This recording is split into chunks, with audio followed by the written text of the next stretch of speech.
Tell us what you're doing in town here today. Yeah, here in town today as part of our statewide tour post launch of the campaign for the United States Senate here in Wausau specifically right now to talk about rural infrastructure and broadband specifically to make sure that we are doing the best that we possibly can do to connect communities. Now, we've been active on this issue at the state level, but it's important that we have support at the federal level as well so that communities can get the connectivity that they deserve. When do you think we might see, a big change when it comes to rural broadband and things like that? What are you kind of hoping for in the next 6 months or something like that? What kind of timeline do you see? Thank you. So it's about innovation, right? And it is about taking advantage of the opportunities that are in front of us. And I've had other conversations yesterday when I was in Eau Claire with a couple people that mentioned one of the providers in the area got a grant, and they are going to be laying the wire very soon this summer, and within the next couple months they're going to be up and running. But the problem is, how long are we expecting people to wait? And we want to get this done as fast as possible, but we know that it's a resources conversation, and for too long many rural communities have been forgotten about, and rural broadband isn't a reality because of that fact. What do you hope to hear today from the people at this roundtable in this event? I want to hear ideas. I want to hear the challenges because it makes it much more real when we can carry those stories to try to convince other decision makers about the communities that have been left behind. Also expect to hear some of the ways that people have still been able to overcome. I mean, there's some really heartbreaking, stressful stories. You saw pictures of people during the pandemic of children sitting outside of fast food restaurants with their wireless devices just trying to get a signal. That's the unfortunate reality that we're in right now, but we still have to tell those stories to as many people so that they'll finally act. Do you see that part of that change could be here in north central Wisconsin, kind of in the north woods and things like that? It's kind of why you're making the stop here to Wausau today? Well, absolutely. The area is one in the state where we hear the most, where we get the most feedback about a lack of access to broadband.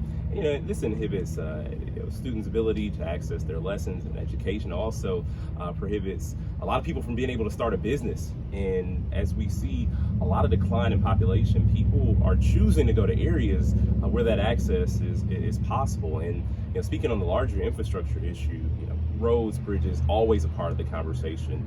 But people also want to make sure that there are options to walk and bike safely, alternative forms of transportation to help build that real communal infrastructure. And switching gears a little bit to your campaign that you just launched this week, what are you hoping to do with it as we head towards the primaries next year? Yeah, as we head towards the primaries next year, I hope to connect with as many people as possible.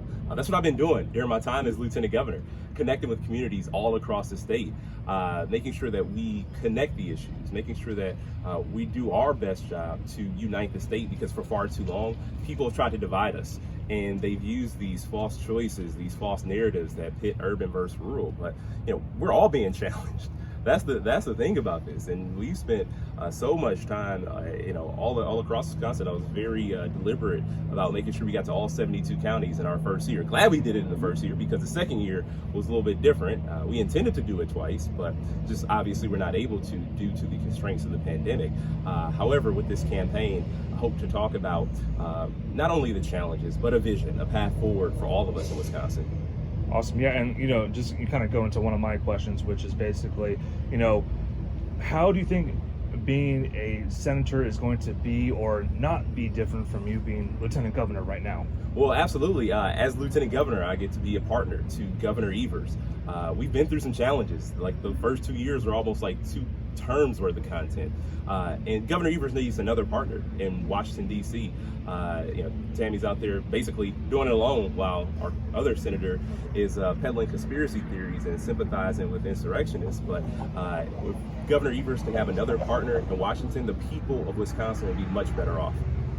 And it's a very crowded primary field. There are 8 of you right now on the Democratic side. How do you stand out above the rest of the competition? Well, I am proud to come into this race as the most qualified and the most experienced candidate in the race, having been to all 72 counties, having had the tough conversations, and having been a part of the hard work that takes place through the process of governing.